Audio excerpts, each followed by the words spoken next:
Hello, and welcome to another Health Essentials podcast. I'm John Horton, your host. Statistics show that most of us spend 6.5 to 8 hours a day sitting. That's a reality that can quickly become a pain in the, well, you know. Something called dead butt syndrome has become a byproduct of our increasingly sedentary lifestyles. Yeah, I know, it's a funny name, but the condition is no laughing matter.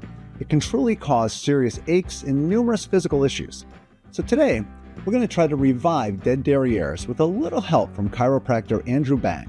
Dr. Bang is one of the many experts at Cleveland Clinic who pop into our weekly podcast to offer guidance so we can live a little healthier. With any luck, by the time we're done chatting, you and your buns will feel a little more lively.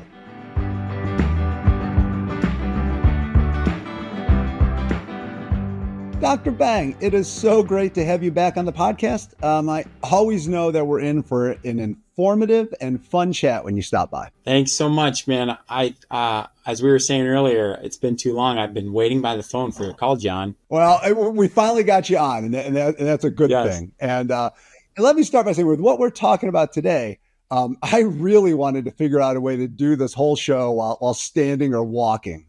Sitting for a discussion focused on how spending too much time in a chair can lead to dead butt syndrome just seems kind of wrong. I know, it's kind of ironic, huh? It seems ironic that we are sitting for such a discussion that's all about like not sitting. But if we can just think of the great words of Richard Simmons, the late Richard Simmons, may he rest in peace. He has 3 rules to live by, which applies totally to this. Rule number 1, of course, love yourself. Rule number 2, eat healthy. And rule number 3, you know what he said? Squeeze your buns. So, John, even though you can't stand, you can just squeeze your buns all throughout the podcast today. I will try to do that. That's you're gonna make me blush. That's too funny. I know, right? I was like, I'm sure when I was looking up this topic, I'm sure Richard Simmons has some wise advice for us, and sure enough, he did. So he's very sage. So, well, right. So we're talking about dead butt syndrome, which is a pretty descriptive and colorful name, and definitely more memorable than, I think it's gluteus medius tendinosus, which is the official medical diagnosis. Right. Can you walk us through what this condition actually does to your rump? Yeah, sure. So, understanding what the glute medius is, it's one of 3 muscles of the glute muscles, your buttocks, okay? Your big one is the glute maximus, and you have 2 smaller ones that are kind of like on the side of your glutes, out on the edge. And one of those glute medius, as we're discussing, it helps really stabilize your pelvis, and it does a lot of important things, specifically with walking, standing position, rising from sitting. And so when we don't use it, we use the word dead butt because it's just not engaging like it's supposed to, because of inactivity, and then that leads to a whole snowball of other issues that come along with it. So is that why, your butt just starts feeling numb if you sit for long periods? Yeah, so typically when nerves, we learn about what nerves do. They give not only muscles to contract, they're like a wire that goes to an outlet, into a switch. And the nerve energy from your brain, it gets an impulse down the nerve and makes the muscle contract, fire. So you can move and stand and run. But the nerves also do some important things. They feel stuff, hot, cold. When the nerve gets compression on it, it can get a sensation of electricity, burning, numbness, tingling. And so people who start experiencing this numbness from sitting too long, it's probably because there's some sort of compression in the sleeve of the nerve, because you're not contracting your glutes enough, or you're putting too much pressure from sitting in one position for too long. In fact, someone really smarter than me, said it only takes the weight of a dime on a nerve where the nerve starts to have irritation. That's not very much. That's not very much pressure before it's going to be getting irritated. I have a lot of dimes above my butt, so that's putting way more weight on there than what that is. So while that numb dupa, to use a word that my Slovenian grandmother used all the time, isn't the best feeling in the world, it's more of a nuisance than anything. But as I understand it, the real concern is that dead butt syndrome affects far more territory than what the name suggests. Totally. It implies that it's no big deal. Oh, it's because it's kind of catchy and funny. But when you mentioned the medical term earlier as glute medius tendinitis and tendinosis, that turns into a an irritation that can last for so long. If any one of your listeners have ever had tendonitis of an elbow or a knee or shoulder, oh my gosh, that can be months. It plagues you. And so, again, thinking of the mechanism, what the glutes do, especially this glute medius, it really helps your gait, meaning when you walk, go up and down stairs, etc. When you walk, when you raise up your one leg to take a step, your glute medius on the other side actually holds your pelvis in place so you don't fall down like this, right? When you walk, you're walking like this instead of well, so as we get tendonitis in there, now every time you contract that muscle to hold yourself up, you feel pain, discomfort, okay? That can lead to walking irregularly, which then that leads to other problems like knee, hip, ankle pain. It can lead to back pain because now you're like really being careful not to use certain muscles while you're walking. Your low back does all the work, and now it causes pain. Now you got pain maybe down the leg or sciatic symptoms that some people are familiar with the term. That just means the sciatic nerve, which is the 5 lumbar nerves in the low back. They come together as one giant rope we call sciatic nerve. It gets irritated. So it's like dead butt syndrome is way more than just this benign, funny term we use. It can turn into some serious, complicating health issues. And it's amazing to me as to how far reaching that is, because you think of your butt as just, it's pretty central. It's just that one spot. But when you sit there and you kind of, like you said, flatten those nerve endings out or irritate them, the fact that it can radiate into your hip, into your back, cause problems kind of up and down your torso because you're at that central kind of junction where everything's kind of coming together. Yeah, and let's talk a little bit more about. Let's break it down really what's happening physiologically, because I think that really helps understand why it travels to so many spots instead of staying right near your buttocks. Another term for this would be called lower cross syndrome, and what that essentially means is the muscles kind of across from each other in a diagonal pattern are either too weak or too tight. So let's take the glutes. So the glutes are a lower muscle, right? And its opposite muscle on the front would be the abs, okay? And then we think the muscles that are directly above the glutes are your low back muscles. And the muscles diagonal from and down from those are your hip flexors. So what typically starts to happen is when you sit for long periods of time, your knees and hips are flexed. So your hip flexors get really tight. And then your low back gets really tight. And then what happens is then you get a lot of weakness in the abs because you're not using them because you're not standing erect. And your glutes get really weak because they're just being stretched all day from being, when you sit, they kind of stretch, right? So you have 2 weak muscles, 2 overly tight muscles. And this cross pattern creates a world of havoc once you get up and start moving. That's really what dead butt syndrome is. We're focusing in on the glute weakness part, but it's a combination of all these muscles that really gives us our problems. And that's why we feel so awkward after we've been sitting for a long time and you get up and you kind of have those, you can have those Frankenstein steps and you get up because you're like, oh, it's so bad after you've been in the car for a long drive or something like that.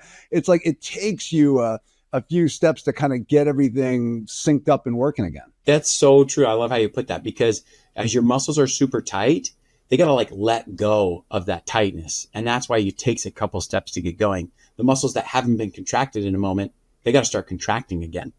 And so you're right. It takes a few steps to get moving. And then you're starting to slosh around the blood. And then this slick fluid that's in the joint, it starts lubricating again once you start moving. So yeah, like sitting too long is a huge culprit of this because it just tightens everything up or makes things too loose because of inactivity. Now, obviously, we just mentioned that, and we're all familiar with that feeling when you've been sitting too long and you get up and you have those weird steps. If you continually do that, I take it it's not just a temporary effect where you walk it off with like 2 or 3 steps. It's something that's going to linger and become almost create some chronic weaknesses in those muscles. For sure. I'm thinking of a patient that I've been working with for the last several months, or approaching at like 6 months to a year. It's tough. She has tendonitis because of this same thing we're talking about. And that tendonitis has now turned into bursitis. Burses are these like cool little water pillows in our body, usually covering like bony areas to create cushioning and for muscles and ligaments and fascia to slide on. So if you get dead butt syndrome and your tendons are irritated and inflamed, and now you're walking abnormally, that irritates these bursas, man, this is just, it's been plaguing her. And she's had to not only use some of the techniques we've taught her, We've incorporated some physical therapy by working with some great physical therapists. And unfortunately, we had to send her to get even some advanced treatments, including injections and another therapy that some providers use called TenJet to help clean out scar tissue and to clean up the tendons where they've kind of like frayed away because of this kind of chronic tendonitis and tendinosis on these tendons. It can become, unfortunately, very painful and a very time-consuming diagnosis to like overcome and get back to the way you were prior to this. Yeah, and it's so hard to believe because you think you sit and you don't think you're doing that much damage. It's hard to think that you're hurting your body that much just by doing it. But I think over time, it just gradually gets worse and worse and worse. And by the time you really realize it, you're probably literally in a world of hurt. Oh, it's not, I mean, it's like anything. Like I always love using the analogy of cars because it makes sense. Most of us have driven a car or experienced it. If you're not watching your tires, you could wear them out till they would explode one day. And it's just very gradual over time, slow micro tears in our body and our muscles from lack of use that it eventually turns into a major problem. So yeah, it's frustrating because you don't notice all along the way. That's why it's so important to do podcasts and listen to things like this and get informed, because you can do a lot. And this is one of these conditions that's pretty much preventable. There's a lot of things you can do on your own to then not be in this world of hurt as you age and as you get further on in life. All right, well, Dr. Bang, that is exactly why we have you here. Let's save some butts right now. Let's do it. Right. But let's start with how long.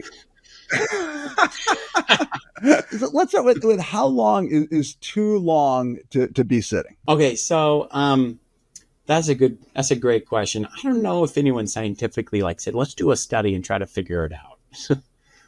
But using my rationale reasoning and all the training and my degree in applied kinesiology, just a study of movement, your body loves to move. It hates being stuck in the same position. I mean, we all get it. If you went to the gym, John, which I know you do, you're buff. I see it. You never do. I'm not quite buff. I'm working on making sure I don't have quite as much of a dad bod as what I do. I love it. So when you're at the gym next time working on your dad bod, you wouldn't spend all 60 minutes, doing biceps or ab curls or, squats, because we all know our muscles need breaks in between these demanding exercises. Well, you got to think of that. Even though it's not demanding to sit, one group of muscles is overworking because it's holding you upright, and one group of muscles isn't working. So we just got to think, how long do I really want that to happen? I try to tell patients, think of and it may change depending on your age and your level. If maybe you're experiencing pain, it's less time for you. But a rule of thumb where you're spending 40 minutes sitting, 20 minutes kind of up and moving, that doesn't have to be 20 minutes all at once, but where you're kind of moving and sitting and moving and sitting and throughout the day. I love standing desks. And that would be one that people often ask me, hey, I just stood up for 8 hours at my job and now my ankle hurts. I'm like, well, yeah, you changed all the stress from sitting to now you stand all day. So we got to find that happy medium of not sitting too long and also not standing too long. Just motion is lotion. Movement is key in changing the position. So start with that 20 and 40 minute kind of interval and then adapt as necessary. If you can sit a little bit longer and it's not causing you discomfort, maybe you push it to 50 minutes.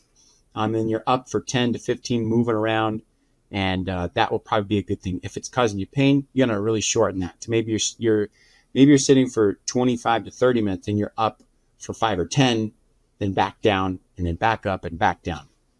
Does that give you some guidance on how much you should be moving? Yeah. So if you're in an office and you're emailing somebody, walk over and talk to them instead of just sending the email. Just make some excuses to get up and move around, because it sounds like a short walk just kind of engages those muscles again and kind of breaks that cycle where they're just sitting in one spot. Yeah, thanks for bringing that up, because I was thinking, and I would want to do it right now, I just will mess up my camera view. But if you next time you stand, John, or the listeners, next time you stand, actually hold your glutes, and you'll know they fire as you or they turn on, they get hard as you go from sitting to standing. Once you're standing, they're soft again. So the act of standing doesn't necessarily work out your glutes. It doesn't at all, in fact. But the act from sitting to standing or standing to sitting is where your glutes turn on or fire.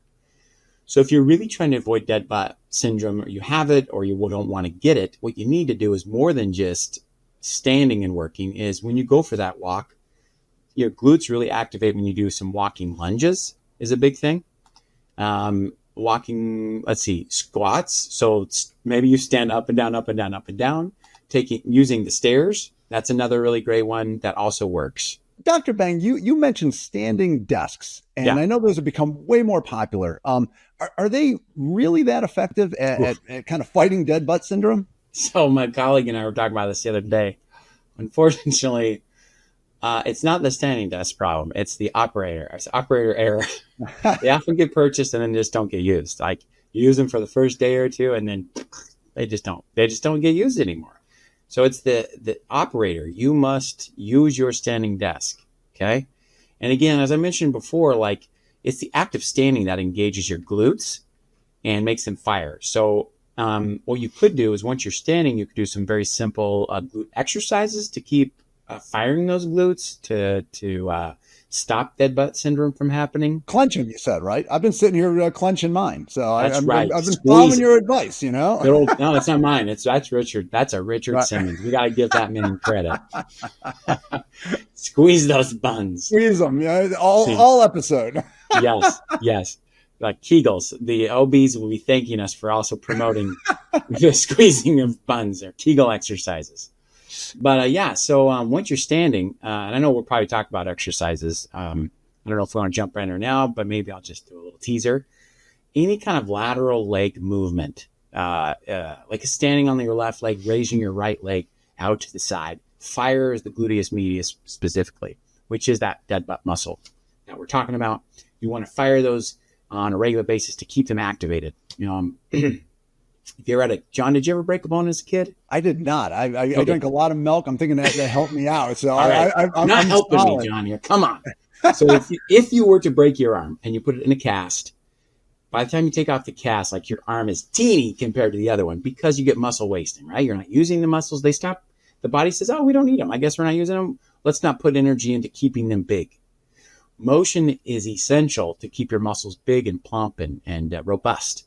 So that's another reason why dead butt syndrome happens. You're sitting literally 8 to 10 hours a day, combination of work, driving, eating meals, etc., entertainment. They just literally evaporate away, shrink, and that's another problem. We're going to have to make that sound like we're going to have to use that somehow in like forevermore. I love that. As long as I get a kickback, anyone can use it. So with standing desk, and you mentioned earlier, if you put it up and just stand all day, that's going to cause problems. So the idea is to build variety into it, where you're standing, you're sitting, you're up, you're down. And if you do that, then your muscles are always, they never get bored. I mean, they're always doing something different and they're happier.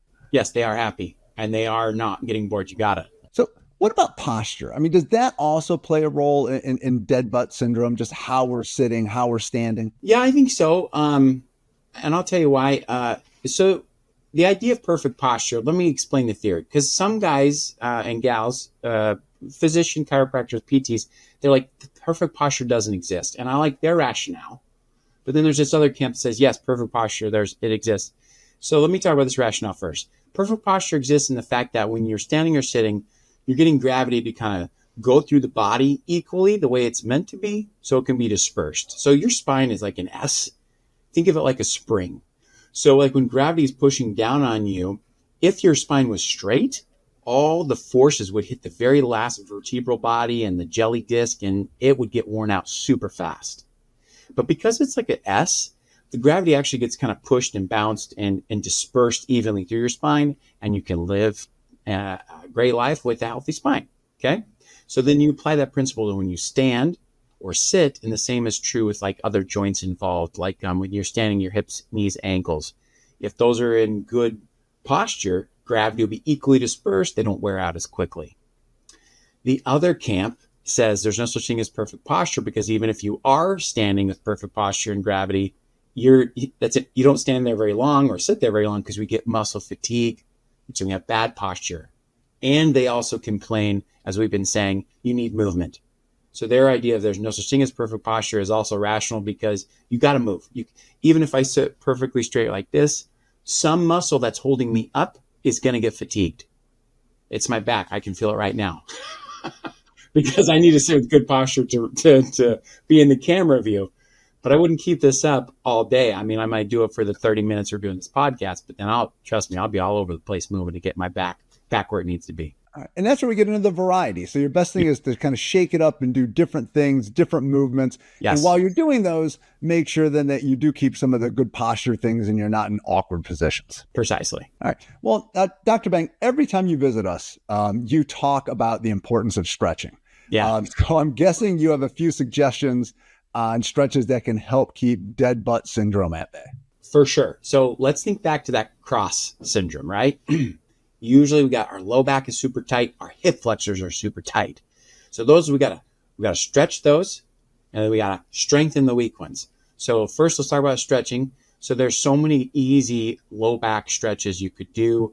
I love the simple one of even just like grabbing your chair and twisting your low back. All right. And stretching the lumbar paraspinals both ways, right? Now, just to the side. So you just kind of grab and just kind of turn a little, just like that. All right. Yeah, exactly. The hip flexors, there's a couple different titles, but I think the idea behind like a lunge is the best way to kind of describe it over the podcast. So like, for instance, I would kneel like on my right leg, kneel on my right knee with my left foot kind of forward, and then just bend forward so that my hip flexor is stretching. My right hip flexor would be going behind my body, and I would be feeling that stretch. It's called a runner's lunge or a seahorse, depending if you are familiar with those. You can look those up on YouTube. I need to do it more because I have very tight hip flexors.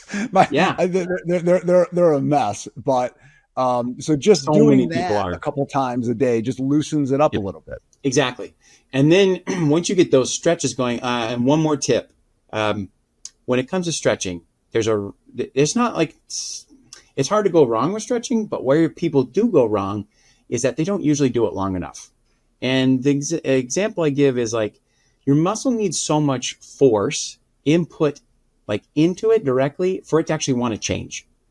Like John, if you went to the gym to work on your dad bod and you used 1 pound weights, even though you're working out, you're not going to get any change in your muscles. You have to apply a heavier weight and with enough resistance for your muscle to say, okay, we're going to get bigger, stronger. And the same is true with stretching. If you do a 5 or 10 second stretch, it does nothing. It feels good. It does nothing for your long-term like stretch and benefit. So there's some research out there that says 2 minutes is the magic number. And I know that's an awful long time. Yeah, I'm happy if I get to 1. I know. Well, so that's kind of what I'm trying to say is if you get towards that 1 minute mark, I think you're doing pretty darn good because most of us stop at about 5 to 10 seconds. So if your listeners just said, I'm going to make it to a minute, man, I think that would be huge for them. And if they're not getting the relief they need, then they should go a little longer and try to get to that 2 minute mark per stretch. So yeah, so a simple lumbar twist, and then do that runner's lunge or seahorse lunge to get the hip flexors loosened. Then we go tighten. We want to tighten our abs and we want to tighten our glutes, right? Those are the weak ones. A great a glute tightener is like a lunge. You could even do a standing lunge where you get down in the lunge position and just hold it while you're like on a conference call or doing a podcast. Right. Or you could even do a standing plank against your desk. You just lean your hands against the desk and make your body rigid so your abs contract while you're there. Okay. They're 2 easy ones to do. Those are 2 easy ones. And the nice thing is you can do them in an office or kind of at your desk and maybe not draw a ton of attention to yourself while you're doing it. You don't look so weird when you're doing them. Yes. No, you want to, and like you said, you're on calls a lot. You're on meetings a lot. Yeah. It's easy just to take a minute and do some of this stuff. You just mute your camera. People do it all the time. They darken their camera and do other little exercises because, man, John, I know you love numbers. Maybe sometime you'll have to figure out how many, what's the average amount of meetings we do now as society virtually. And I would guess probably 1 to 2, right? Whatever the number is, it's too many. So that's how often it would be easy just to literally mute your camera for 5 to 7 minutes during that meeting while you're not like the key speaker and do your stretches. In fact, this is kind of cool. Our department started something called our Wellness Minute. And at every meeting, we actually do a Wellness Minute. And that's been carried over to some of our higher up meetings, which is pretty neat. We take a minute and usually it's led by a yoga therapist or some other type of therapist, and they do a little bit of stretching and mindfulness while we're sitting. It's awesome. So I think that could be like a standard of care for every meeting. That would be a world of difference right there. Well, I have to tell you, I have literally spent 15 minutes at meetings stretching on the floor. Awesome. I love it. So, you're the poster child. I'm trying, it's something that, I'm working toward. So we have our stretches now that we can do. A couple of main ones that, like you said, tighten and loosen. Yes. So what kind of exercises can we do to kind of keep your butt from going dead? Okay. So like we mentioned before, walking or the act of standing from your desk is huge. So you could even do like where you practice literally standing up from your chair. That's an easy one. Let's say you like to walk. It doesn't really engage the glute muscles that much unless you're doing stairs. But what you could do is on your walk, still do the walk, but then take time to do some walking lunges while you're out there. That will really contract the glute muscles and get them to be stronger. The other ones I really love, let's say you're stuck at work, you can't go for a walk, you don't feel like you want to stand up and down from your chair. When you're standing there at your desk, and this could be brushing your teeth, standing at the microwave, waiting for your coffee to get hot or your lunch to get hot, you're going to do lateral leg raises to the side and to the back. To the side, like kick them out to the side. Yeah, just kick them out. That works the glute medius, which is that one that's really important for stabilizing as you walk and run. And the glute maximus, the big, huge glute muscle. When you're going backwards, your leg's going back away from your body, that strengthens the gluteus maximus. Those are so easy to do. You can do them with gravity, your own leg weight. You can add an ankle weight. You could do a band, a resistance band, and tie it to the bottom of your chair or wrap around your other leg so it's wrapped around and you're just going out like this. There's so many options, and it's not hard to grab a YouTube video and have someone walk you through it if this doesn't make sense, what we're trying to describe. And are those more repetitions? So if you're going to kick your leg out to the side, just kind of, 1, 2, 3, just kind of keep doing it and knock out like 10 or whatever feels comfortable, and then alternate legs. And Exactly. Usually that's what I recommend. You start with 10. And if sometimes what I'll say to patients, if you're busy and you're like, I can't do what I'm doing and count, that's fine. You do reps until fatigue, because let me tell you, that's not a very big muscle, the glute medius, and it burns pretty quick if you're doing the exercise right. You're just raising your leg up to the side and keeping your toes straight forward. If you deviate your toes, you're going to use your quadriceps, which we don't want to do. Keep your toes forward, laterally raise your leg, and you'll feel that little sucker start burning right away, which tells you, okay, that's enough, switch to the other side. And that's a great way to do it without needing, one more thought process of like, oh, how many reps did I do? I'll just go till fatigue and then switch. And you had mentioned always doing steps, which I know it's something people try to dodge them a lot, but just doing a flight or two or whatever, it engages them and gets them going again. Yeah, and it's again such great stuff for your heart and your circulatory system. I mean, we all know the 10,000 step rule is literally that is a huge indicator of health. If you get that 10,000 steps a day, man, it does put you light years ahead of other people who don't. And using the stairs is just like the next level, as it were, of getting your 10,000 steps. What about like just yoga and doing things like that? I think any of those sort of stretches might help too. I mean, a lot of course. I mean, and again, if you remember which ones are tight and which ones are weak, that can really guide your yoga practice. So for instance, your listeners may be familiar with the pigeon pose, right? Well, that stretches the glutes, feels great, but it doesn't combat dead butt syndrome because it's stretching what's already overstretched from sitting. So what you may want to do in your yoga, if you're doing like a 10-minute yoga during lunch, instead of doing the pigeon pose, even though it feels good, try to do a pose that would cause you to contract your glutes. And you'll have to forgive me, I cannot think of one at the moment.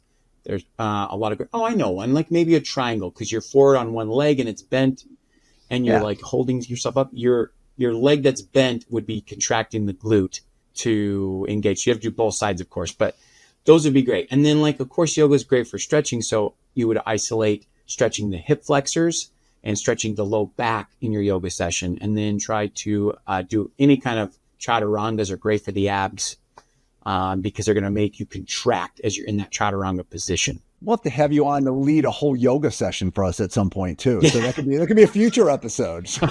I am Man, we need to bring in a specialist for that. I could just follow along. You could be our yogi. I wish. So, Dr. Bang, bottom line on our bottoms, what's our best plan of attack to keep dead butt syndrome from just causing a world of hurt? Again, let's review. It's not hard. First, let's return to our sadly departed Richard Simmons. Squeeze your booty, or squeeze your buns. Let me get it right. I got to give him credit.